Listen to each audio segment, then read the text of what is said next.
Welcome to Legacy Conversations, a channel where we preserve military memories and history.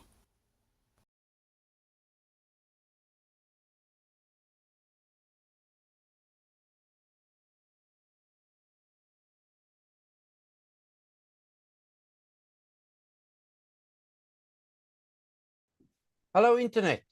Good evening, good day, goeiemorgen, goeienaand, wherever you may be on this planet of ours. I have a very special guest with me tonight, and I'm going to pull Chris's old famous line. I'm excited because I really am. I'm always excited when I chat with you people, but I had a request a few days ago, and I said, no, you come and tell me about it. I'm not going to post anything. I'm not going to sit here and give you a long song and dance. So, our special guest this evening is Captain Ben Wolff, him of 3-1 Battalion. And he's actually dressed to the hilt, wearing the crow beret as we speak. Okay, so the point of the matter is, Ben is here on a very special mission. But before I let him off, I'm going to ambush him. Just tell us who you are. Tell us about your knowledge of Bushman, the language. I don't want to use the term loosely, but the language, and just tell us a little bit more, and then fire away with what your mission is for this particular visit. I thank you so much. You and all the 3-1 manna that have spoken to me in the past, feel free to come speak to me again. Thank you. Thanks very, very much, Fossey. Thanks very, very much for hosting me. We really appreciate it. And thank you to you and Chris for keeping the legacy of our veterans alive. We really appreciate that. Yeah, the question you asked me, the ambush is quite an ambush about the Bushman.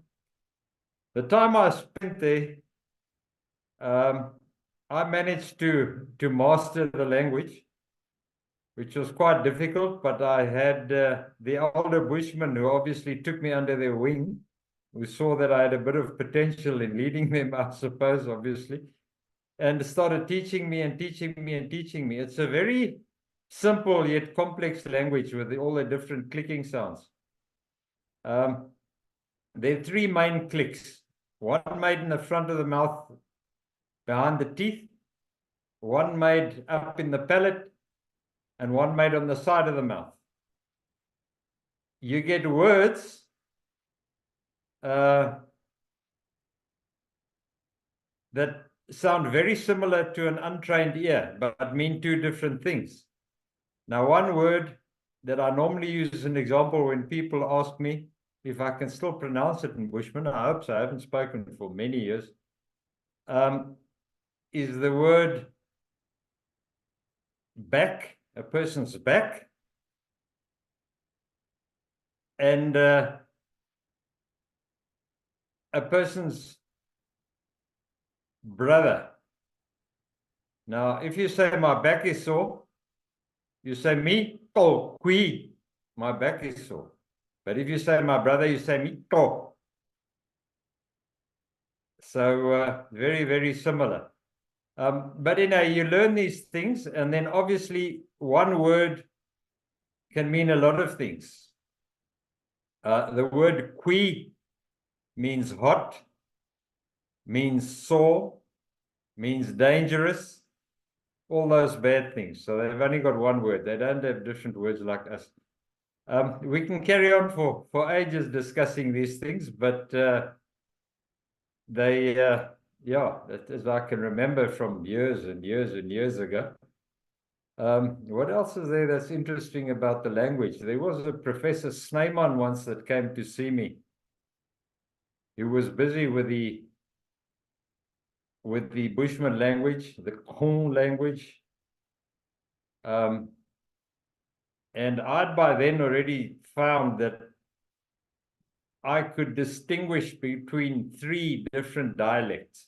Very similar, but three different dialects. You had the dialect spoken by the Kalahari Sand people, the Bushman proper. You had the Bushman language spoken by what we call the Rivungu Kau, the people from Rivungu area. And then you had the dialect spoken from the Wiko Kau, they call themselves, also from deeper up north in Angola. One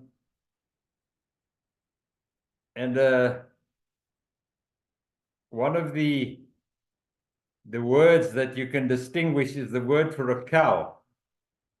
The Bushman language I learned to speak, when they call a cow a gumi. And milk is gumiku. The other dialects use the words gombe or gombeku. They understand each other, but we have these dialects. Probably one would say the same as Cape Afrikaans and Transvaal Afrikaans. But anyhow, enough of that. Why I'm actually here this evening is for the following reason. In September of 1974, 3-1 Battalion was born. The vision of certain officers thought it good to, in those years, to use the local population with a lot of local knowledge to assist us in the war effort up on the border. And as such, there was recruiting going on amongst the locals, especially in the Babwata area of the Western Caprivi, where a number of Barakwena Bushmen, that is one of the tribes of Bushmen, different to the yellow Bushmen, the Vaskella, as we call them, or the Kom Bushmen. The Barakwena also spoke a clicking language. They were known as the water Bushmen, very active on the Kavango and Kondo rivers. They were recruited. There were a number of them staying in Angola as well. They were recruited, and they started off with Colonel Delville Linford. And at that time in 1974, as a precursor to Operation Savannah, there were two operations running, Operation Sausage and Operation Orange, where the South Africans were involved with the Portuguese in Angola,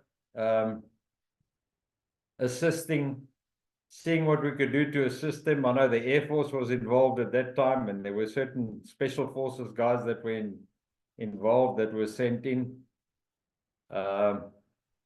These things were running, and at that time, the idea was born that the forces, the indigenous forces in Angola that were opposed to the Marxist MPLA at that stage, could be harnessed and used against the MPLA, because and so slowly, Colonel Jan Breitenbach with Bravo Group, Colonel Delville Linford Alpha Group at that time, started speaking to the Portuguese who were involved with these people. Okay, Bravo Group wasn't Portuguese per se, because they were the old Elner from the FNLA. But the Fletchers, the Vaskella Bushmen, were being handled by the Portuguese secret police, the DGS, and there were discussions with them, and obviously things went well. So, as I say, in September 1974, Alpha Group was born, and Alpha Camp in the Western Caprivi started. Just after that, Operation Savannah took place, and Alpha Group was there, Bravo Group was there. Alpha Group went up the western side. They went up the coastal route. In other words, all along the sea. They weren't in the central part. The central part, the Beach 14 guys and all those guys, Alpha Group wasn't involved there. But as I said in my previous talk with you, we went up Nova Redondo, where we had that big scrap, etc., etc., etc. At the end of Operation Savannah, all these forces were taken to, oh, I forget the place's name, but Alpha and Bravo group came together there at the confluence of two rivers, Mapupa, in Mapupa, waiting for authority from the South African government to see if these forces could be accommodated in the South African Defence Force. At any rate, eventually authority was granted. Bravo group moved off. The FNLA guys, they went to Pick-a-Pow, later to become Buffalo on the Kavanga River in the Western Caprivi, and the Alpha group guys moved off and went to Alpha camp, also in the Western Caprivi, but a bit more central in the Caprivi. And a lot of the Bushmen that were still in Angola came to hear of this, and they started marching south. A number of national servicemen and permanent force guys at that time, I think of guys like Kibble Deetliffs, Okkie Fourie, Wessie van der Westhuizen, number of guys escorted these people on foot down towards Luyana, etc. They were eventually, we met up there with 10 maintenance unit. I think I told you the story. I met my brother in at Luyana in Angola. He was with 10 maintenance unit. They picked us up and took us into Alpha. But at any say, as I say, so that was basically the starting of Alpha. September 2024 sees the 50th year after the beginning of 3-1 Battalion. Now, unfortunately, the unit was disbanded just after the Southwest African War. A lot of the Bushman soldiers were brought down into South Africa, where they went to Smitsdrift near Kimberley, and from there they were relocated again to Platfontein, also outside Kimberley, where unfortunately things aren't going very well. They live in poverty. There's not many jobs. A number of them do find jobs as security guards and assist in the hunting business in South Africa with tracking, etc., etc. But it's a seasonal job. So for 3 or 4 or 5 or 6 months, they're not employed. But at any rate, we try and assist them where we can. And we've decided that we're going to celebrate our 50th anniversary, which will be on the weekend, if I am correct. I don't have a calendar close by, but I think it's the 13th, 14th, and 15th of September. And everything will take place at the monument in Pretoria, the Voortrekker Monument, on the Friday, I presume Friday's date, if I remember correctly. Let me just hold my phone closer just to get the dates correct. I don't want to, what would we say? I don't want to spread duff gin. And August, September, there we go. Yeah, Friday the 13th it is. Friday evening, there will be a gala dinner, where VIPs have been invited. And all the 3-1 guys listening to us now who will see this, you guys are welcome. Please contact either myself, Mark Templeton, James Sales, MC Elof. You'll find them on Facebook, on the 3-1 group. I think they're on WhatsApp as well, and we'll give you the detail. Saturday, we're having our AGM. After the AGM, will be a social get-together, also at the monument, and the social get-together will go into late at night, I'm told. So I don't know if us old toppies can still last that late, but we'll try. And then Sunday morning, around about 10ish, Forsie has got the details. You'll obviously publish them for us. There'll be a memorial service to which everybody is invited. A lot of the veterans associations will be there. And we'll be doing our roll of honor. We'll also be bringing homage to all the Portuguese and Portuguese families that very few people know about, that came out with us from Angola with nothing. They had to leave everything behind. They started Alpha with us. A lot of them becoming tiffies in the workshop. Some of them becoming chefs, making food for us, making paus. One of the most well-known ones, Mama Grande, Mrs. Bastos, working in our needlework center, making this beret that I'm wearing, and berets for everybody else, and caring for us youngsters. If she sees that we were walking around with torn clothes, she'd call us and say, give me that shirt, and she'd fix it for us.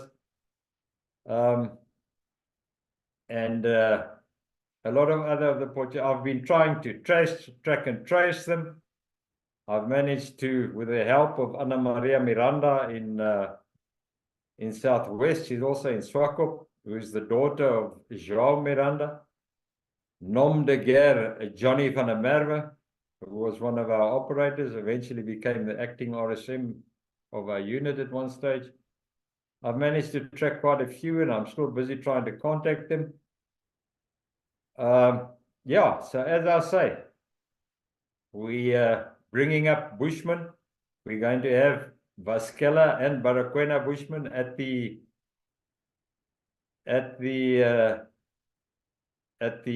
do over the weekend at our celebrations. And then what I'd also like to advertise, we've had a set of 6 coins, 6 commemorative coins minted to celebrate this occasion. These coins are collector's items. They depict, first of all, our first officer commanding, Colonel Delville Linford, when he was younger and older, the 2 coins. The next 2 coins are of Kamama, Sergeant Kamama Mokua, who was the de facto leader of the Baragwanath people, also in his soldiering days and now in later years. I can just tell you an interesting story about Kamama. Kamama was one of Delville Linford's very trusted sidekicks, if I can call it that. And towards the end of Savannah, we ran into an ambush. And one of our Portuguese colleagues was wounded. Kamama Mokua ran into the ambush, picked the guy up, took him out of the ambush area, and for his trouble, he got shot twice in his left side, just sort of between the hip and the shoulder. He picked up 2 shots in the side, and but he managed to get everybody out. He was then casevaced to Sela Hospital, where the military hospital was in Sela at those years. And Delville Linford sent a stern message to the hospital stating that if whoever the doctor is treating Kamama Mokua does not get him right, and should Kamama pass away, that doctor must see to it that he's gone when Delville Linford gets there. At any rate, that's Kamama. He's still got the scars to bear it. I hope we can, the old man is very old now. I hope we can get him to the monument, and I'll ask him, I'll take pictures of his scars. He always discusses it with me and picks his shirt up and shows me. And then the last 2 sets of coins are of Matoka Matias, who was the de facto leader of the yellow Bushman, the short little guys that everybody knows as the Bushman. Also as a young soldier, and later on, unfortunately, Matoka passed away 2 or 3 years ago. But those are the 6 coins. They sell for 950 Rand. And Ziggy Hense made them for us. He's in Southwest Africa, in Swakop, as you know. And he also got a piece that you'll obviously put up for us that we can see. So yeah, I don't know if you want to ambush me with anything else. That's basically why I requested that we have a chat again. Thanks very, very much there, Fosi. Okay, just before I go on, I will obviously drop all those dates and cards in that Ben has sent me at various points throughout this video. Ben, thank you very, very much. Of course, I'm going to ambush you. Just recently, I had the pleasure and the honor of assisting with General Les Rudman's videos. So it was a 9-parter. My role in that, and I think you gonna testify to that, to this that I'm gonna say now. That man is to the second a perfectionist. So I used to have to drop the photos in of every episode. The photos would arrive, the times would arrive. If I make a tense, I in one of the episodes, I overran by 10 seconds. The message came back, fix the time, please. And if the old saying is, if a general, yes, if an officer says please, then it's a command. You know that old story. Anyway, Oh, yeah. So while I was doing these photo drop-ins, I won't say they were edits. While I was doing this, of course, the general was at 3-1 Battalion. But I noticed the photo of Ben Wolff at his wedding. And I asked the general if I may use that photo. And he sent me 3 more. So I'm going to drop those photos in here because this is special.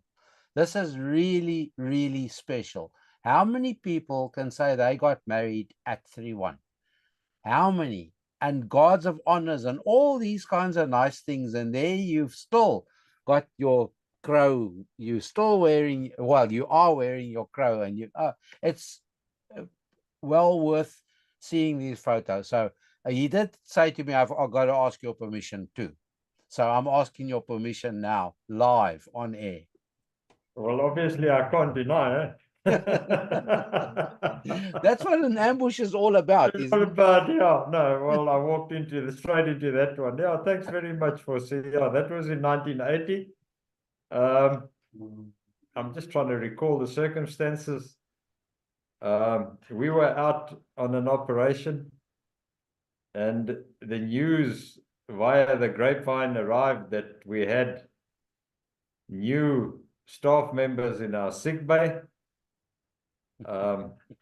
If I remember correctly, I got injured in the foot.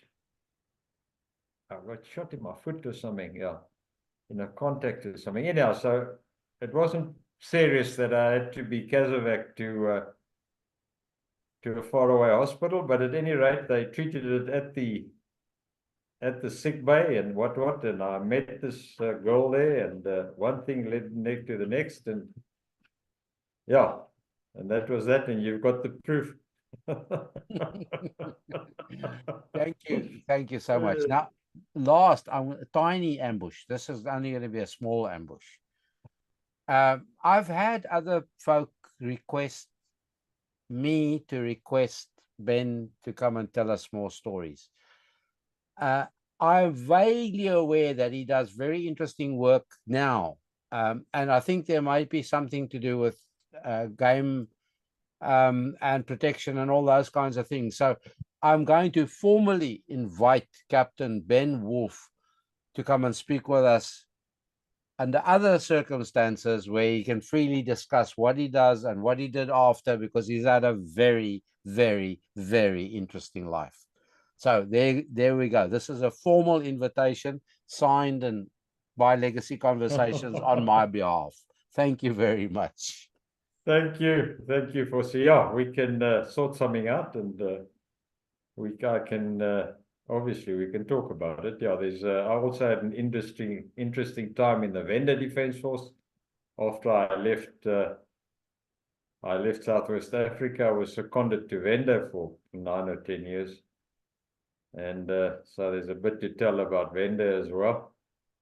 And once again, I can just mention as a taster that I also speak the language, the Venda language. So yeah, anyhow. So Kosi, yeah, thanks.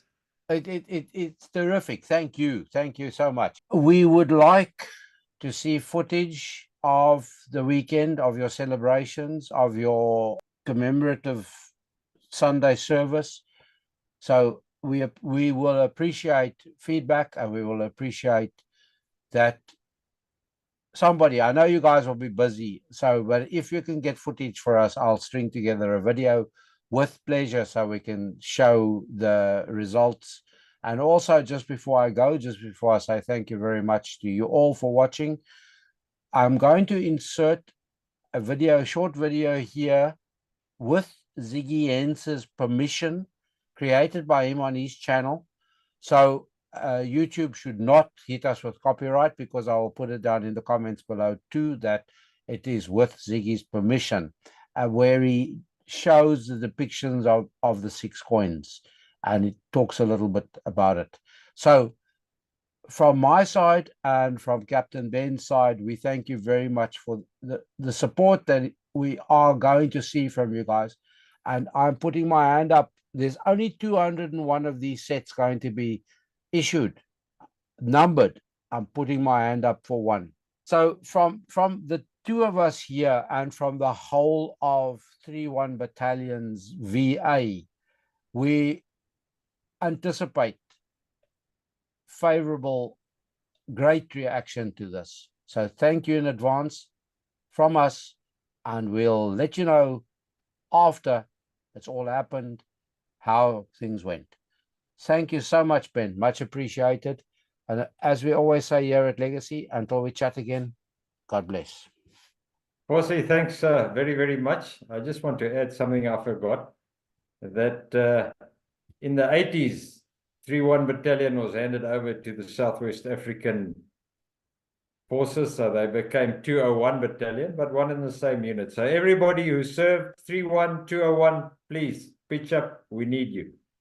And once again, thanks very much. And you have my word. I will definitely see to it that you get footage of what went down there. Thanks very much.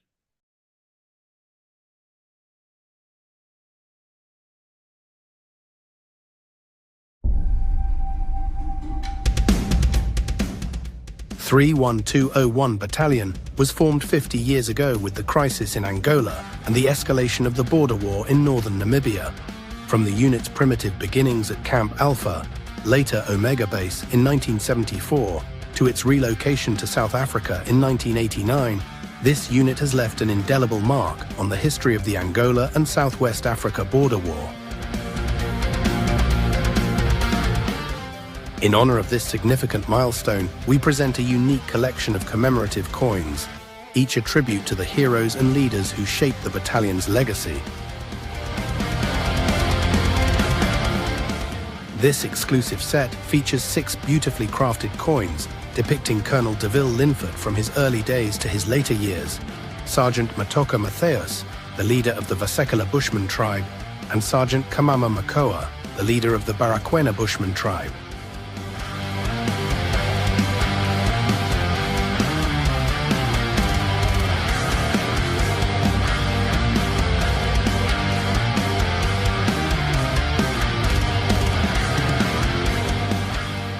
Each coin is meticulously designed to capture their legacy as accurately as possible. On the reverse side, the unit's emblem, the crow, has been crafted in 3D, adding to the uniqueness of this set and making it a valuable collector's item.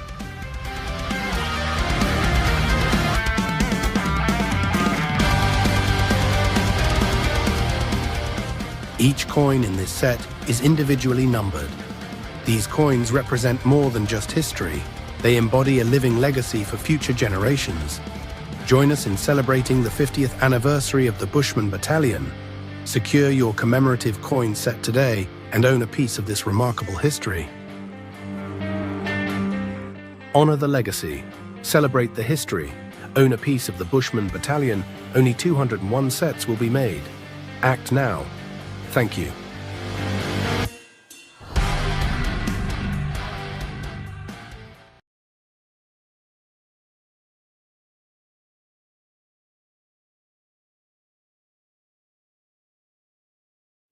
Thank you for watching. Please like, subscribe, and ring the bell to receive notifications.